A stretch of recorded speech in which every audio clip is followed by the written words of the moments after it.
एक तरफ तो कभी वक्फ के नाम पर, कभी रमजान के नाम पर, कभी ईद के नाम पर, कभी नमाज के नाम पर मुसलमानों को भड़काने की कोशिशें हो रही हैं। दूसरी तरफ ऐसे ऐसे बयान दिए जा रहे हैं जिससे हिंदुओं की भावनाएं आहत हो रही हैं। अखिलेश यादव को ही देखिए, रामजी लाल सुमन के बयान पर अखिलेश यादव फंसे हुए हैं। अब खुद अखिलेश अपने ही बयान में गिर गए। कन्नौज में अखिलेश यादव ने सीएम योगी आदित्यनाथ पर निशाना साधने के चक्कर में सेल्फ गोल कर दिया। अखिलेश ने योगी पर इशारा करते हुए कहा कि उन्हें दुर्गंध पसंद है, इसलिए गौशाला बना रहे। हमको सुगंध पसंद है, इसलिए इत्र पार्क बनवा रहे थे। सुनिए अखिलेश यादव को, फिर बताऊंगा कि गाय और गौशाला पर बयान अखिलेश यादव को कैसे भारी पड़ रहा है। मैं तो कन्नौज के सुगंध वाले लोगों से कहूंगा, ये भारतीय जनता पार्टी की दुर्गंध को हटाएं। अभी तो थोड़ी हटाई है, अगली बार और हटा दो, जिससे कि कन्नौज का विकास रुका हुआ आगे बढ़ जाए। आप बताइए, दुर्गंध पसंद करते हैं इसीलिए गौशाला बना रहे हैं, हम सुगंध पसंद कर रहे थे इसलिए इत्र पार्क बना रहे थे। सोचिए बॉस, अखिलेश यादव यदुवंशियों का नेतृत्व करते हैं, यादव वोट भर भर के लेते हैं और इनको गौशाला से दुर्गंध आती है। अखिलेश यादव खुद यदुवंशी हैं जिनका गोपालन से पुराना नाता रहा है। ऐसे में अखिलेश अब अपने ही बयान पर बुरी तरह फंस गए। अखिलेश के बयान पर बीजेपी ने तगड़ा पलटवार किया। बीजेपी कह रही है कि राम भक्तों पर गोली चलवाने वाले परिवार से और क्या उम्मीद कीजिएगा बॉस।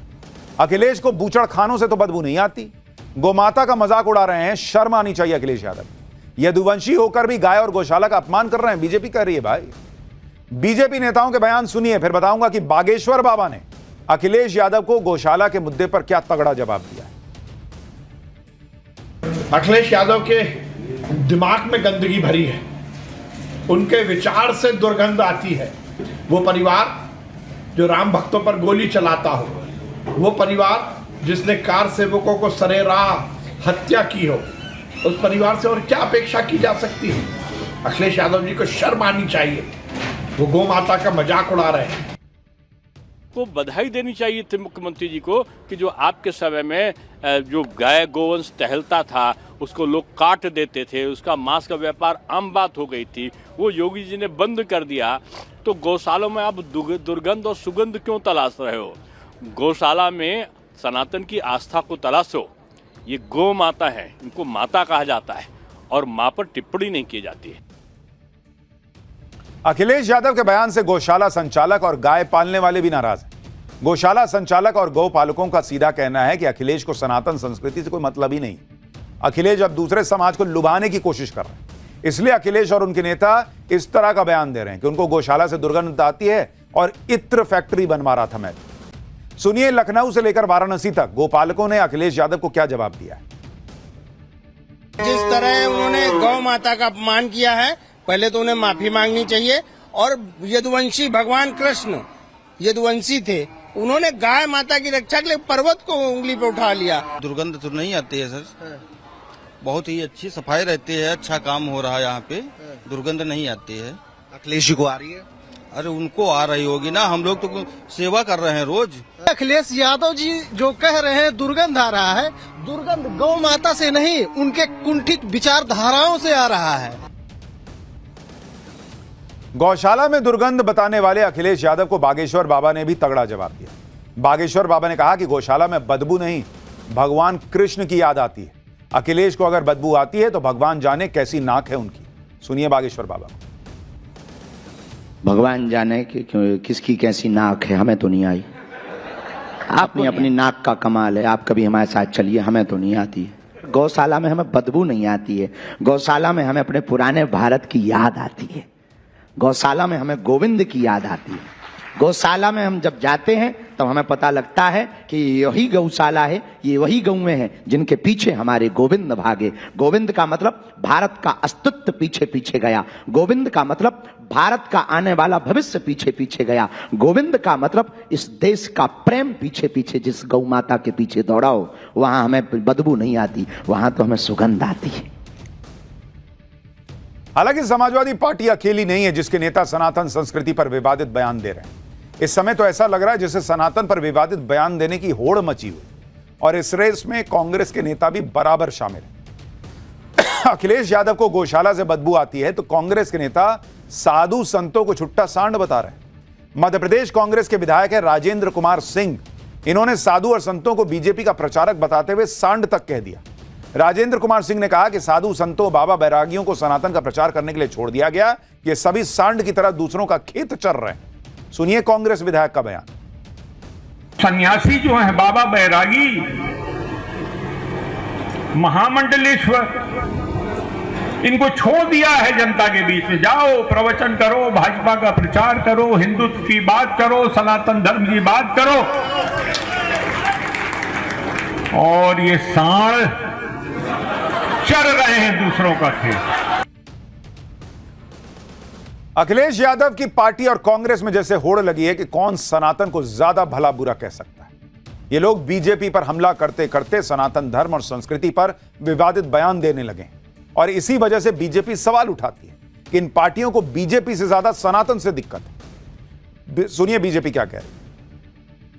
एक तरफ अखिलेश यादव जी को गौ माता में दुर्गंध नजर आता है और वहीं राहुल गांधी जी के साथी कांग्रेस पार्टी के विधायक को साधु संतों में सांड नजर आता है, जो सांड जाके छुट्टल रूप से घूम करके दूसरे धर्मों पर आघात कर रहे हैं। ये स्पष्ट रूप से दिखाता है कि इन लोगों को सनातन से लगाव नहीं है, सनातन विरोधी है। कांग्रेस विधायक के बयान पर बवाल हुआ, विवाद बढ़ा तो राजेंद्र कुमार सिंह सफाई देने लगे। जरा इनकी विधायक साहब की सफाई भी सुनिए। मैंने जो कल कहा था, मैंने ये कहा था कि जो साधु महात्मा संत महामंडलेश्वर जो भाजपा का प्रचार कर रहे हैं वो निंदनीय है, और जो मैंने सांड की बात कही थी वो एक उपमा है। सही बात है, सब उपमा ही है। इसीलिए आपकी पार्टी का ये हाल है कि सीट नहीं आती। बाद में मीडिया को कोसिएगा, जुडिशरी को कोसिएगा, इलेक्शन कमीशन को कोसिएगा, ईवीएम को कोसिएगा। खुद अपनी जमीन जो है वो कैसे खा गए हैं वो नहीं दिख रहा है। कुल मिलाकर वोट बैंक के लिए अलग ही लेवल पर अपीजमेंट पॉलिटिक्स चल रही है, जबकि दूसरी तरफ ऐसे भी लोग हैं जो मुसलमान होने के बाद भी सनातन से प्रभावित हो रहे हैं, भारत से प्रभावित हैं।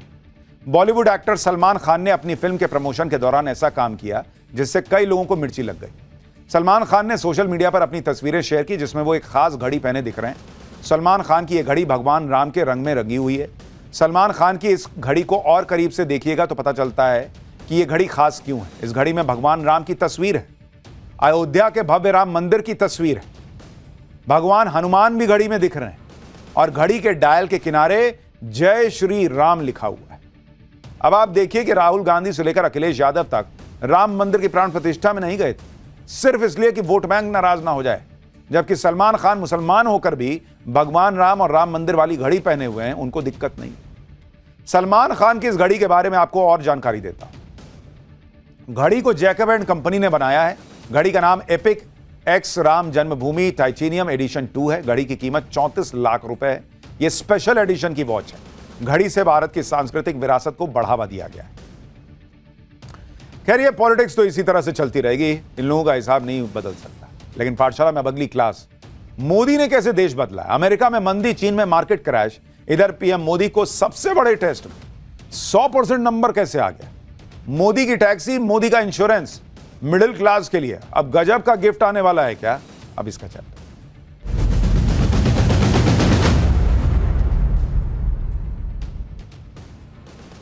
एक तरफ तो देश का माहौल बिगाड़ने का हर संभव प्रयास सड़क पर चल ही रहा है, दूसरी तरफ प्रधानमंत्री मोदी चुपचाप लगे हुए हैं देश की इकोनॉमी को सड़क से उठाकर पटरी पर लाने और फिर वहां से सीधा रॉकेट बना देने में। और उसका रिपोर्ट कार्ड भी आ गया है। जब दुनिया भर की इकोनॉमी मंदी में है, हालात बद से बदतर हो रहे हैं, मोदी न सिर्फ देश की इकोनॉमी को नई उड़ान दे रहे हैं बल्कि मिडिल क्लास के लिए भी बीते कुछ दिनों में तोहफों की झड़ी लगाकर रख दी है। अब मिडिल क्लास के लिए कौन सी मोदी टैक्सी और मोदी इंश्योरेंस आने वाला है, उससे क्या फायदा होगा, आज आपको विस्तार से दिखाऊंगा। पहले वो आंकड़े देख लीजिए जिन्हें देखकर दुनिया शॉक्ड है बॉस। आईएमएफ की ताजा रिपोर्ट के मुताबिक पिछले 10 साल में नरेंद्र मोदी ने भारत की अर्थव्यवस्था डबल कर दी है। डबल। 2015 में भारत की अर्थव्यवस्था 2.1 ट्रिलियन डॉलर थी। 2025 में भारत की अर्थव्यवस्था 4.3 ट्रिलियन डॉलर की हो जाएगी, यानी 103% की ग्रोथ बीते 10 साल में। आपको याद होगा कुछ टाइम पहले पीएम मोदी ने भारत के लिए 5 ट्रिलियन इकोनॉमी का टारगेट रखा था। इसे लेकर कुछ नेताओं और अर्थशास्त्रियों ने पीएम मोदी का बड़ा मजाक उड़ाया। तब लोग कमेंट कर रहे थे कि हवाबाजी कर रहे हैं, क्योंकि भारत की इकोनॉमी इतनी कम स्पीड से बढ़ रही थी तो उनको लगा कि टारगेट ही नहीं पूरा होगा। इसमें तो सालों लगेंगे। लेकिन भारत की अर्थव्यवस्था को लेकर जो नई रिपोर्ट आई है उसे देखकर सब सन्नाटे में चले गए। भारत की इकोनॉमिक ग्रोथ ने पूरी दुनिया को हिलाकर रख दिया है। आगे बढ़ने से पहले भारत की बढ़ती ताकत की एक झलक देखिए, फिर बताता हूं कि इस रिपोर्ट में क्या क्या लिखा है और मोदी की टैक्सी, मोदी का इंश्योरेंस, ये क्या कमाल होने वाला है।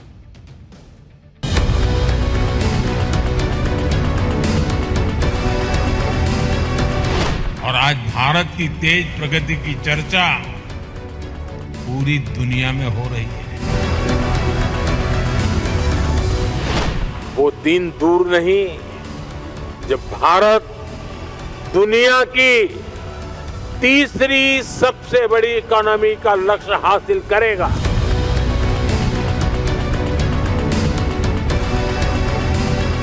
भारत के इतिहास में पहली बार 10 लाख करोड़ रुपए सिर्फ इंफ्रास्ट्रक्चर के विकास के लिए रखे गए।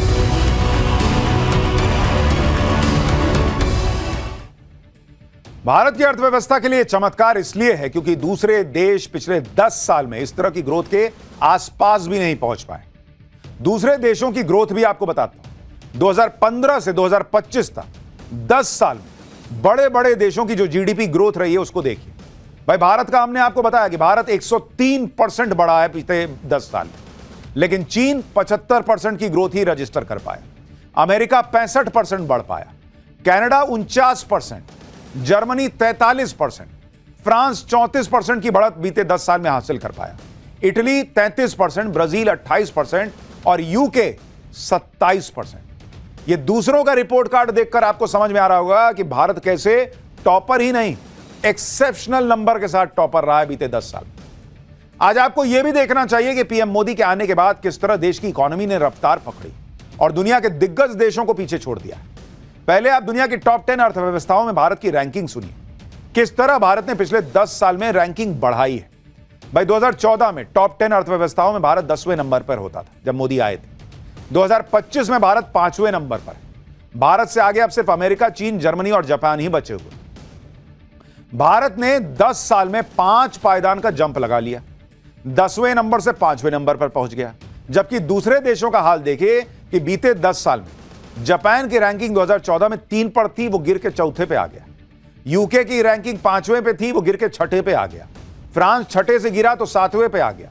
ब्राजील 7वें से गिरा 10वें नंबर पे पहुंच गया और Bharat top top top top चढ़ते हुए 5वें।